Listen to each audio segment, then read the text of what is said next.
Welcome to రాజనీతి. హైదరాబాద్ రవీంద్ర భారతిలో ప్రఖ్యాత గాయకుడు పద్మవిభూషణ్ అవార్డు గ్రహీత స్వర్గీయ ఎస్పి బాలసుబ్రహ్మణ్యం గారి విగ్రహాన్ని ఏర్పాటు చేయాలని నిర్ణయించారు.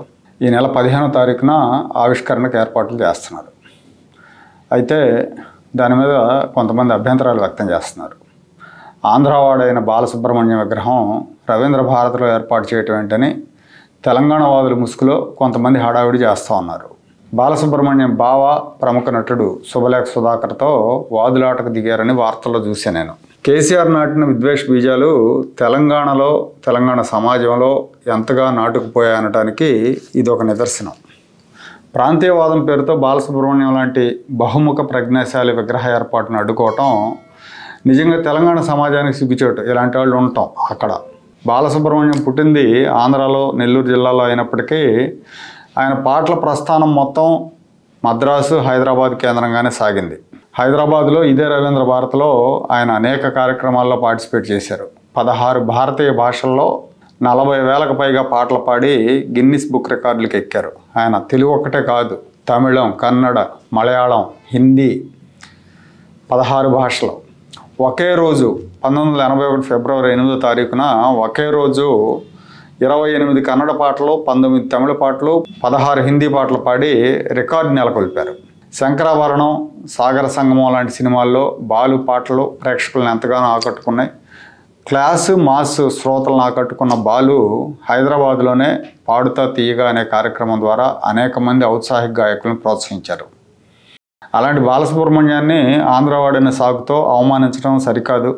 బాలసుబ్రహ్మణ్యం తెలుగు సినిమా రంగానికి గర్వకారణం. పొరుగు రాష్ట్రం తమిళనాడు ఆయన సముచితంగా గౌరవించింది. మద్రాసులో ఒక రోడ్డుకి బాలసుబ్రహ్మణ్యం పేరు పెట్టారు. భాషా ప్రాంతం విషయంలో తమిళులు ఎంత పట్టుదలకు ఉంటారో అందరికీ తెలిసిన విషయం. కానీ ఒక తెలుగు వ్యక్తిని గౌరవిస్తారా అని అక్కడ ఏ తమిళ సంఘం కూడా విమర్శించలేదు. భాష గురించి మాట్లాడితే తెలంగాణ కూడా తెలుగు భాషే. తెలంగాణ ప్రజలు కూడా తెలుగే మాట్లాడతారు. తెలుగు సినిమా రంగం అంతా తెలంగాణలోనే ఉంది, హైదరాబాద్లోనే ఉంది. దాని మూలంగా అక్కడ జూనియర్ ఆర్టిస్టుల దగ్గర నుంచి రకరకాల క్రాఫ్ట్స్కి సంబంధించిన వాళ్ళలో ఎక్కువ మంది తెలంగాణ వాళ్ళే ఉపాధి పొందుతూ ఉంటారు. కానీ సినిమా వాళ్ళు అనేసరికి ఆంధ్ర వాళ్ళు అంటారు. వాళ్ళ మూలంగా అక్కడ వచ్చిన ఉపాధి, తెలంగాణ ప్రభుత్వానికి వస్తున్న ట్యాక్స్ ఆదాయం ఇవన్నీ మర్చిపోతారు. ఆంధ్రాలో గుంటూరులో ఆంధ్రాకి ఏమాత్రం సంబంధం లేని చాకలి ఐలమ్మ విగ్రహం పెట్టారు. మా ప్రాంతంతో సంబంధం లేని ఐలమ్మ విగ్రహం ఇక్కడ ఎందుకు పెట్టారని ఎవరు దాన్ని వివాదం చేయలేదు. అప్పుడు తెలంగాణతో పోలిస్తే ఆంధ్రాలో ప్రాంతీయ పిచ్చి తక్కువగా ఉండటమే అందుకు కారణం. అందుకే ఐలమ్మ విగ్రహం ఇక్కడ ఎందుకని ఎవరు ప్రశ్నించలేదు. 20 ఏళ్ళుగా కేసీఆర్ ఆంధ్రులను దూషించడం అనేది ఒకటి అలవాటు చేశాడు. ఆంధ్రులను ద్వేషించడం అనేది అలవాటు చేశాడు.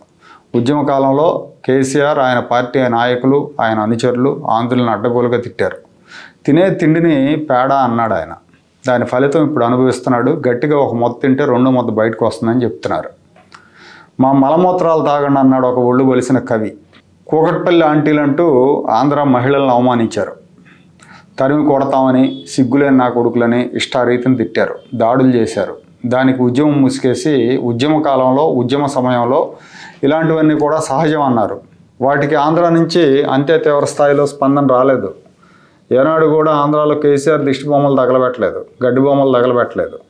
పైగా ఆయన్ను ఏపీ రాజధాని అమరావతి శంకుస్థాపనకు ఆహ్వానించారు.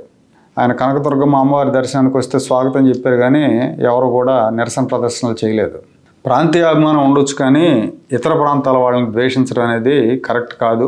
ద్వేషం పునాదుల మీద ఏర్పడిన బీఆర్ఎస్ ఏమైందో మనం చూస్తున్నాం. ఒక సమాజం ముందుకు పోవాలంటే అందరినీ కలుపుకొని పోవాలి.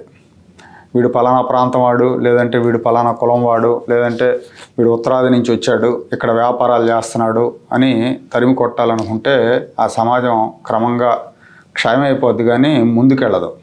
తెలంగాణలో ఉన్న ఆంధ్రుల మీద వివక్ష చూపిస్తే వాళ్ళ వ్యాపారాలు, వాళ్ళ పరిశ్రమలు వాళ్ళంతా కూడా మూసుకొని ఆంధ్రాకు వచ్చేసారనుకోండి, ఆ తర్వాత అక్కడేం మిగలదు. రాష్ట్రాలుగా విడిపోయారు, రాజకీయ పెత్తనాలు సాధించుకున్నారు, అంతటితో ఆగకుండా ఇలాంటి గొడవలు మొదలు పెడితే అది తెలంగాణకు నష్టం. బహుశా రేవంత్ రెడ్డిని రాజకీయంగా ఇబ్బంది పెట్టడానికి కొన్ని రాజకీయ శక్తులు, రాజకీయ హస్తాలు కూడా ఇలాంటి వివాదాలు లేవదీస్తూ ఉండొచ్చు. హైదరాబాద్లో జిహెచ్ఎంసీ ఎన్నికలు ఉన్నాయి, అలాగే తెలంగాణలో స్థానిక సంస్థల ఎన్నికలు జరుగుతున్న నేపథ్యంలో ఈ వివాదాలు సామరస్యంగా పరిష్కరించుకోవాల్సిన అవసరం రేవంత్ రెడ్డి మీద ఉంది. ఎందుకంటే ఏమాత్రం తేడా వచ్చినా అటు తెలంగాణ వాదులకు కోపం వచ్చినా రాజకీయంగా నష్టం జరుగుతుంది. అలాగే ఇటు హైదరాబాద్లో భారీ సంఖ్యలో ఉన్న ఆంధ్రులకు కోపం వచ్చినా కూడా రాజకీయంగా నష్టం జరుగుతుంది. కాబట్టి ఇలాంటి వివాదాల విషయంలో ప్రభుత్వం కూడా జాగ్రత్తగా వ్యవహరించాల్సి ఉంటుంది.